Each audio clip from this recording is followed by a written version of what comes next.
Hey, it's Matt Pierson. It's so good to be here. Thanks to Gail Boyd for asking me to be here. It's great. I'll say it's great to see you. I can't see you, but I'm assuming someone's there. It's good to be here.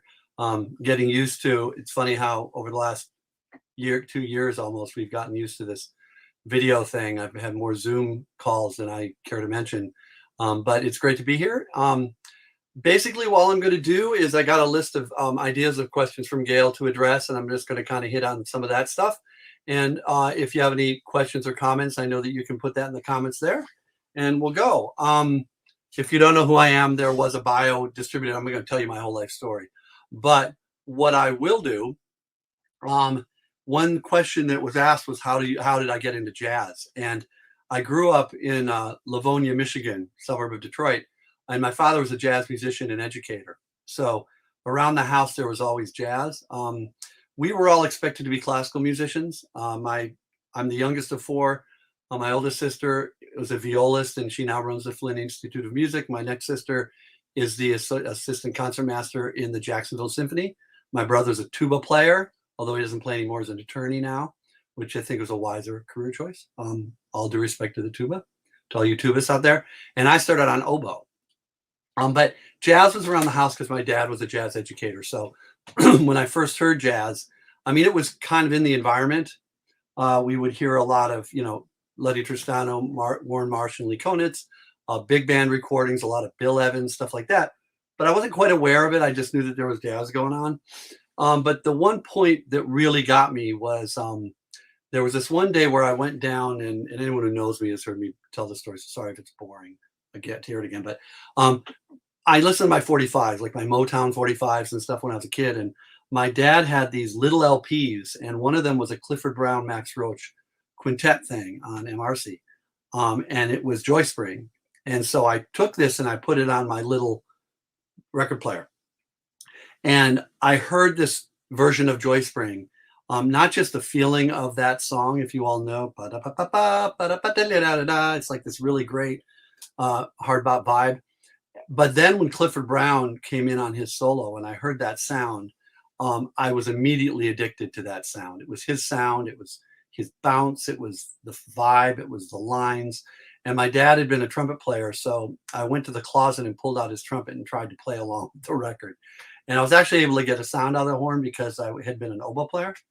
And looked at it and was like, oh, wait a minute. If I push down this valve, I see that it lowers it a step, and the middle is a half step, and the third is a step and a half. And if I combine them, this is interesting compared to the oboe, which was all this much more complicated. So I tried to play along, and I obviously couldn't. But my dad came home that night, and I ran him downstairs and said, Dad, you got to hear this Clifford Brown guy. And of course, he knew who he was, and he had that look in his face like, oh, shoot. And so I said to him, I got to switch to trumpet. I listened to the tune. I was like, this is it. I got to play trumpet. I want to do that. I can't do that on oboe. And from there, he said, I insist you play classical music in addition to jazz. If you're going to play jazz, but you have to have classical training. So I picked up the trumpet and became a trumpet player, played all kinds of music, played in symphonies and concertos and all that, but also became a lead player and tried to be a soloist. I wasn't the greatest soloist of all time. But then went to University of Miami to be a jazz trumpet major and eventually got into the business from that end. So the first jazz I heard that I really remember was Clifford. But then after that, I got into all kinds of music and was influenced by all kinds of stuff. One question was put on the list was, what's the first album I purchased with my own money? I have no idea. I can't remember. I don't know that I didn't have a lot of money as a kid to begin with.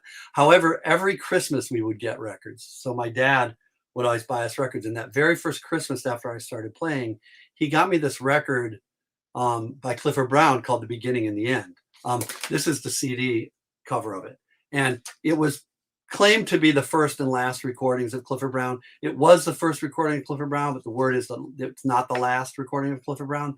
But what got me about this wasn't just these incredible versions of standards with Clifford, but when I opened it, when I looked on the back of the album, there were these liner notes, this little liner note, and it was about how cool it was they were going to put this record out. They didn't have high hopes for sales, but how could you not? Because it's Clifford Brown and it's an important thing.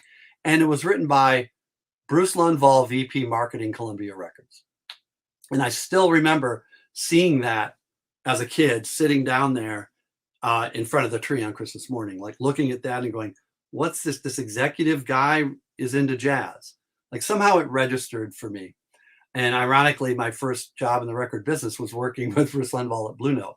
But from that moment on, there was something about him. And when I got more into the business and I knew who he was, I said, wait a minute, that's that guy that did that beginning and the end. And when I went to his office for the first time, he had the original art, like the original painting of this on the wall.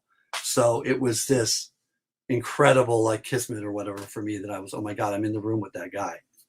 But of course, after that record, of course, I got into all kinds of music, so a lot of jazz. It was the late 70s. So the cat's here. It was the late 70s. So that's the decade that, although contrary to what Branford says in the jazz documentary, I believe the 70s were probably the most fertile decade in the history of not just jazz, but popular music. When I was just listening to the music of my time at that time, it was incredibly inspiring and opening my ears in so many different ways. And because I had started listening to jazz younger, I was able to kind of get a context for where all this music was going. I grew up listening to Motown, and I heard James Brown, and I heard Parliament Funkadelic, and a lot of other things. I was very, very into Stevie Wonder from very early.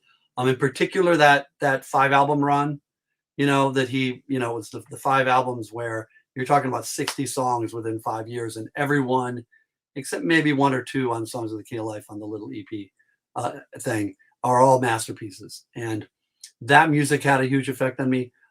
What's Going On obviously had a huge effect on me and made me think about how important it was for music to be representative of its time and to reach beyond the people who might be predisposed to listening to a certain genre of music, to try to build a bridge to others, to be able to pull them into the music with a message that's timely and urgent to society in that case. And then, of course, I got into Steely Dan, and in particular Asia. And what got me about that music that opened my ears up, and again, this all does relate to jazz, at least for me. That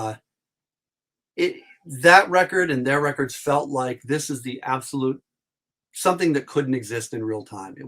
This is the greatest band you could ever assemble on the dream gig of all time, playing this music and helping Fagen tell these incredibly bizarro stories. And the casting is what killed me.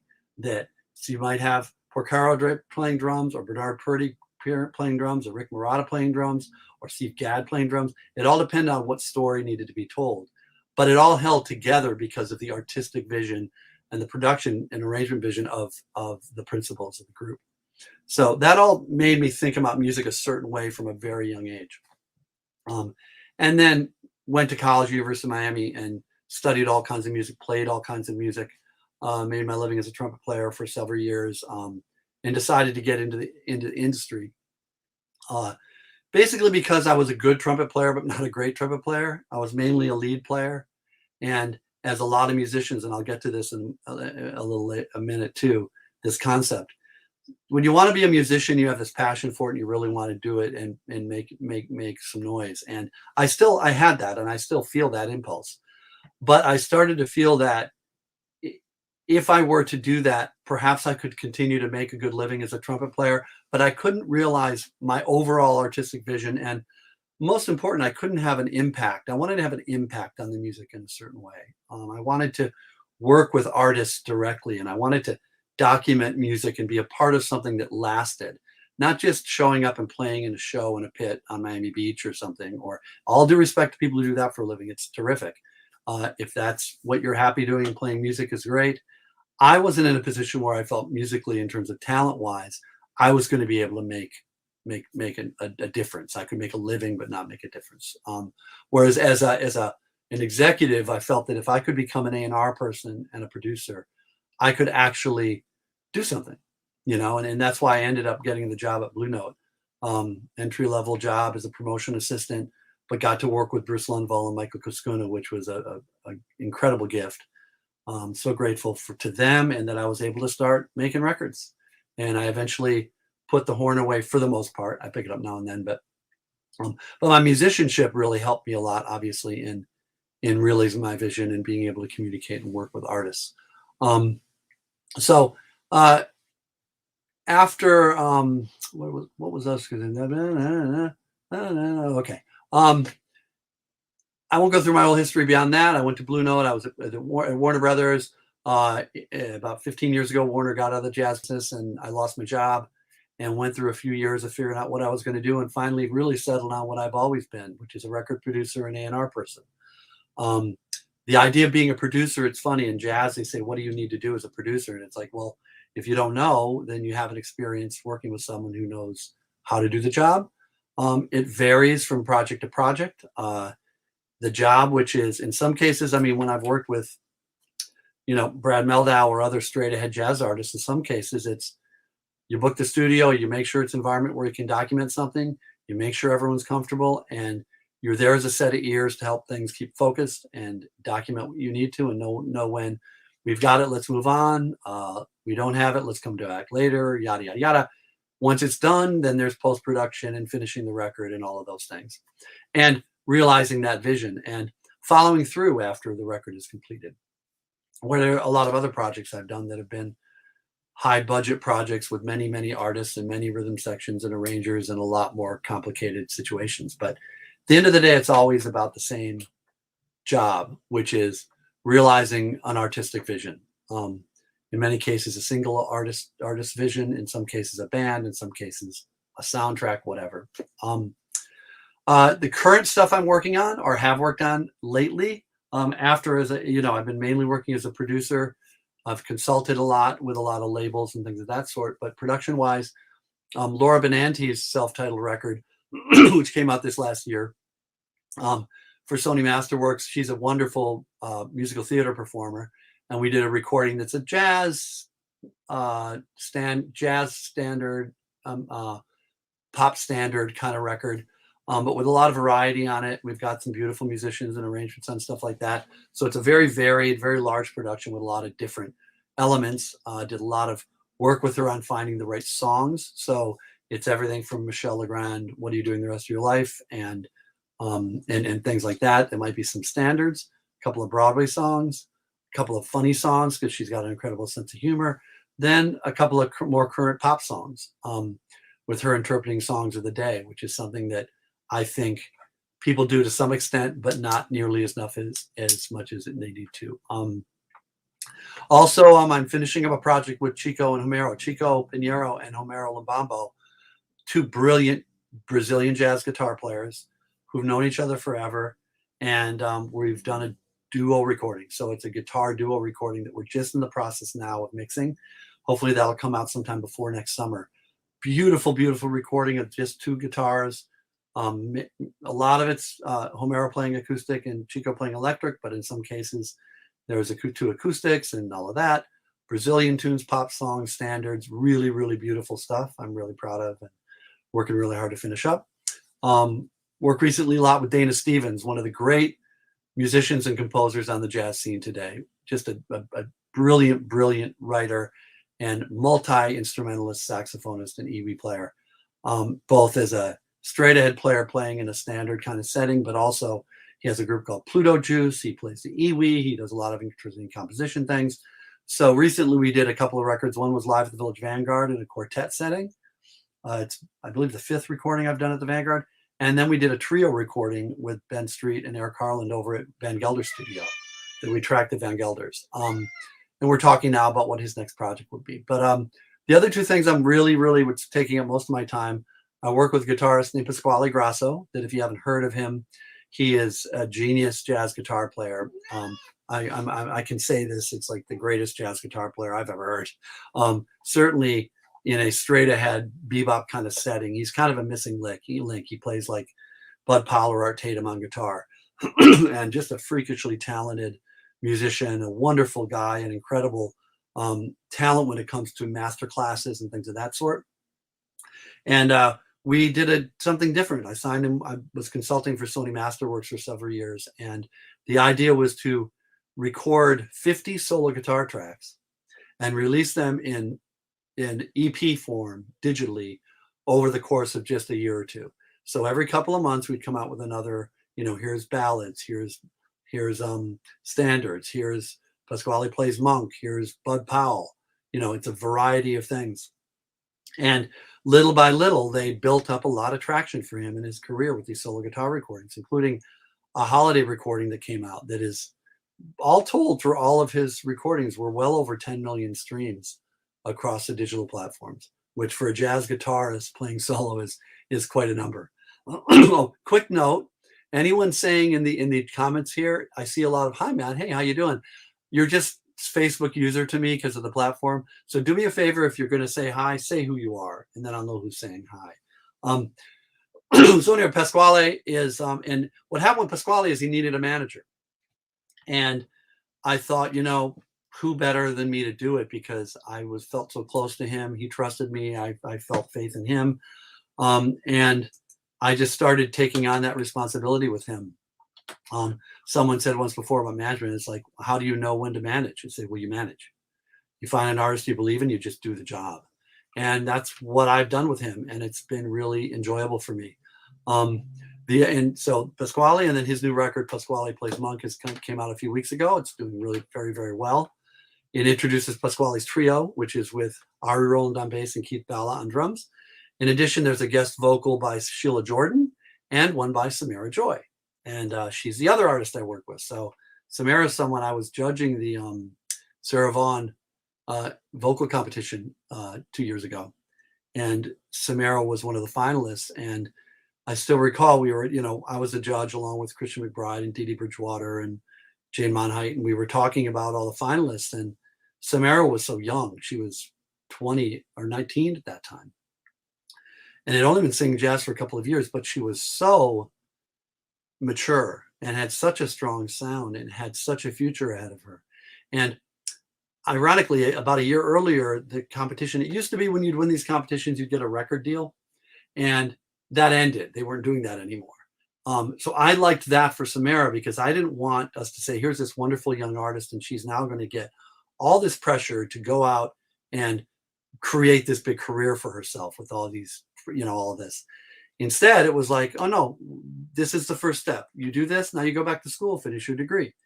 So that's where that was. And she and I stayed in touch. And during the pandemic, we talked, and it was like, let's make a record. Let's go in the studio. And it was low pressure. She did a GoFundMe. We went in with, it was Pasquale and Ari and then Kenny Washington on drums.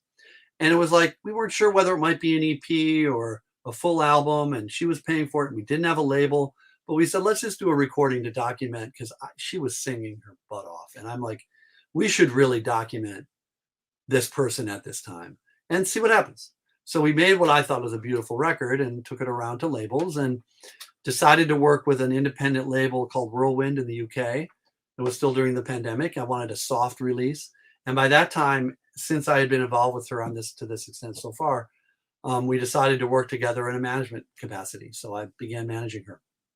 One of the things about being a manager and a producer at the same time, and it's something I think Bobby Colombi and some other people have done, it feels really natural to me, because I'm there involved in the A&R and the production of the project. And then as you move forward,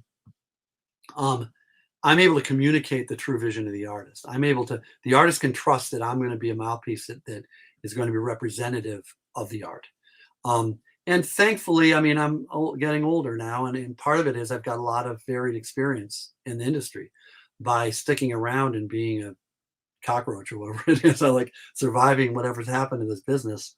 I have a lot of varied experience, and I've weathered a lot of changes in the industry. So when it comes to acting as a manager, it's felt really natural. A lot of logistics and stuff that I'm very used to doing as a producer. So there. So Samara's out now. That record is out now. She's touring. We just got back from a 2-week tour of Europe that went very, very well. With Samara with Pasquale's trio. We're going to do a tour starting in a couple of weeks through the Midwest, Samara featuring Pasquale's trio. And then next year, a bunch more going on with her. So that's what's keeping me busy now. There are also several production projects that are in the works for next year.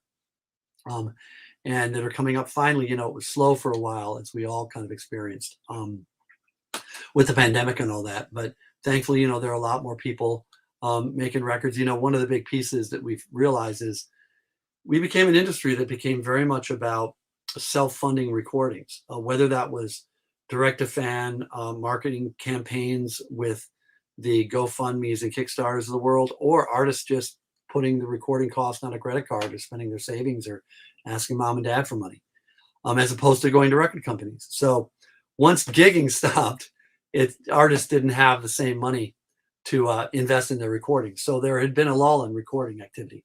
Now things are picking up a bit, and that's very exciting. Let's see here. One advice from an older musician, and what did they tell you?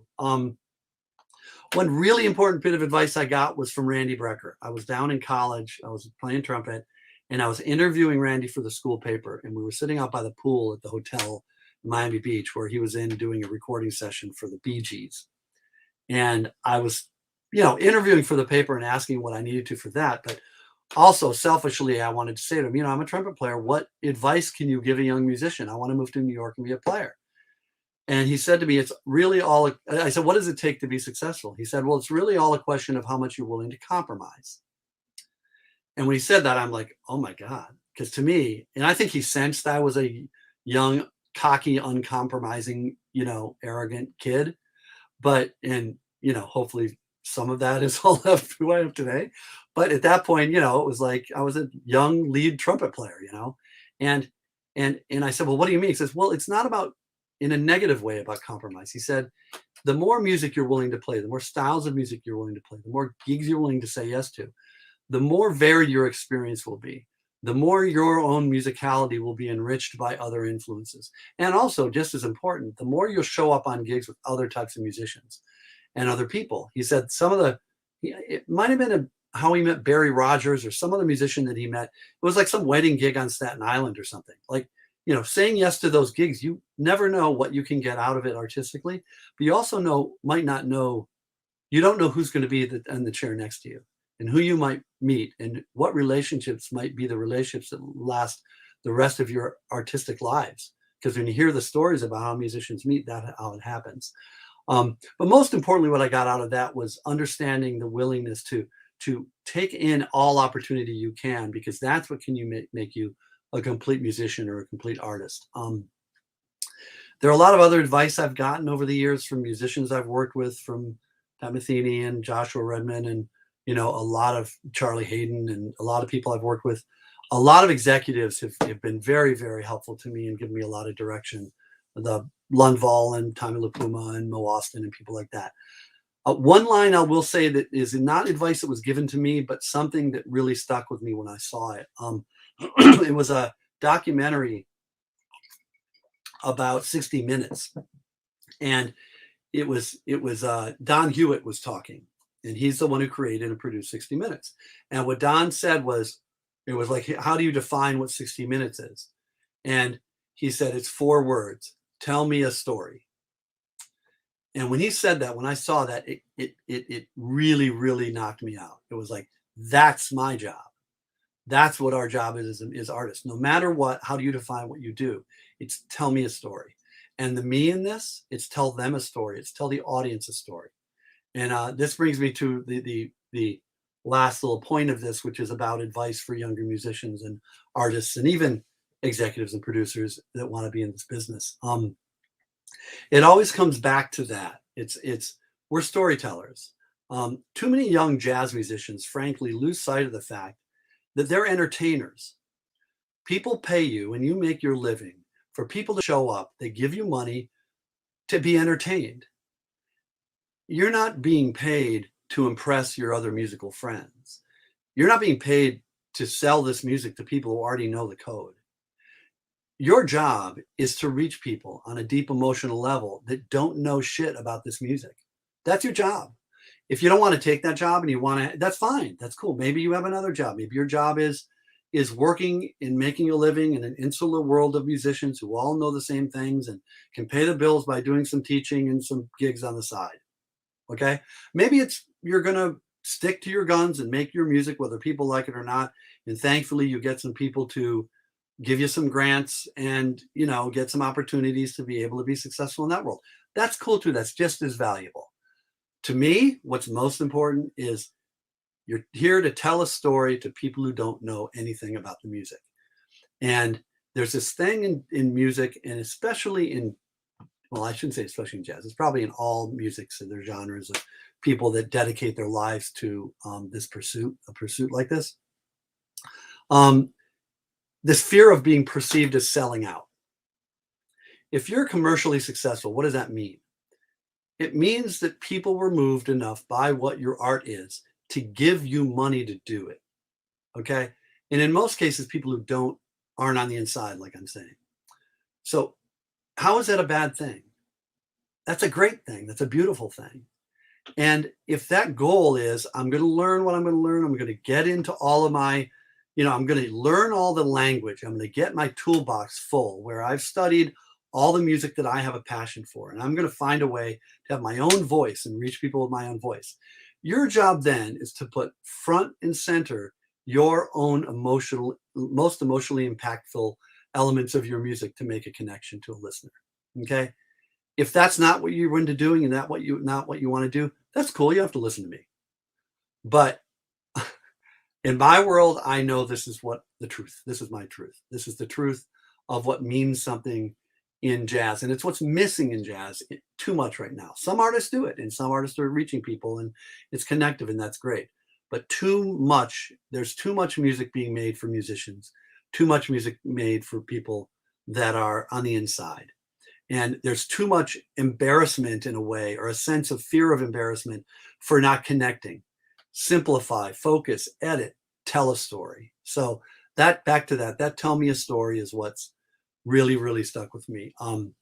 Again, it's not about selling out, it's about reaching people. I've got a bunch of people have said things here. Let me see what it says here, and I've got a couple minutes left to see if there's anything here I should address. Hi, Lori. Hi, you. Hello. Hi, Janice. Janice Siegel. Susan Levin. Oh, crap. Susan Levin gave me my first job in the music business. I was her assistant. I was the worst assistant in the world, working at Blue Note Records in the promotion department. I'd be stuffing envelopes and answering phone calls and calling retail, but all I really wanted to do was listen to tapes that Lundvall sent to me and go out to gigs. So Susan was the most tolerant of all bosses, and very, very grateful to Susan for that. Eugene Holly, hello, Eugene. Janice is the ghost of Dizzy. Oh, the funny thing about this, when I worked at Warner Brothers Records, ironically, the window of my office looked out at 52nd and 7th, 52nd and 6th. It was this exact corner. So in the window, next to the window on the wall, I was able to put this poster up. And you were looking at this exact same corner, and you could see how 52nd Street had changed, which was a gas. Let's see. Could you talk a bit about the Reworks album? Yes. When I was at Sony Masterworks, I did a project called New Masters Reworks. And the idea was, in that point, and especially now, we're looking at the streaming platforms and the value of understanding that all the revenue we're generating is, there is some physical, there is gigs, there is licensing, but the biggest revenue stream for most or at least should be streaming. So I put together a kind of one-off all-star band with Emmanuel Wilkins, Keon Harold, Sullivan Fortner, Gilad Exelman, Bernice Travis, and Eric Harland. And I brought in current pop songs of the day and matched them up with the songs. Didn't say you will do the song, but said, hey, Emmanuel, how about The Weekend, call out my name? And he heard us like, oh, I love that song. I can do that. So each one of them had a song assigned to them that they came up with a hip arrangement and then documented it. And the idea was to get on the streaming platforms these cover songs by jazz artists that could hopefully reach beyond the jazz market. In addition, to drive home the idea that we, as much as anything else that we do as artists, and that I do as a producer and an art person, we really have to seriously consider repertoire. It's always been a thing. It's funny, if someone today goes out and plays, we did a version of God's Plan with Sullivan Fortner, the Drake tune. It's so cool. We did this very hip version of that tune. And I heard from a couple of people, oh, what's Sullivan doing playing Drake? And I'm like, it's a cool song. It's a great treatment. What was Miles doing playing Someday My Prince Will Come? right? What was Coltrane doing my favorite things? What was the entire history of jazz from the beginning, especially up through 1960, was all about documenting, about interpreting pop music of the day. So I think there needs to be more of that. So that's what that project was. I'm hoping to do some more of them with Masterworks. We'll see what happens. But because I have a whole plan for several more of them that could happen. But that's what that is. Let's see. Let's sing your story. Connection to your audience. Hi, Michelle. Good to see you. Michelle Taylor. Real talk. Thank you. Not the worst. Okay. Well, Oren Etkin. Wow. Cool. Green sleeves. Yes. Okay. So that's what I got. I'm trying to think if there was anything else I wanted to make sure I said. One thing I always like to get into is as a producer is talking about record making. And I'm going to be doing this at the Gen conference in January if you're there. It's basically called Storytelling and the Four Elements of Record Production.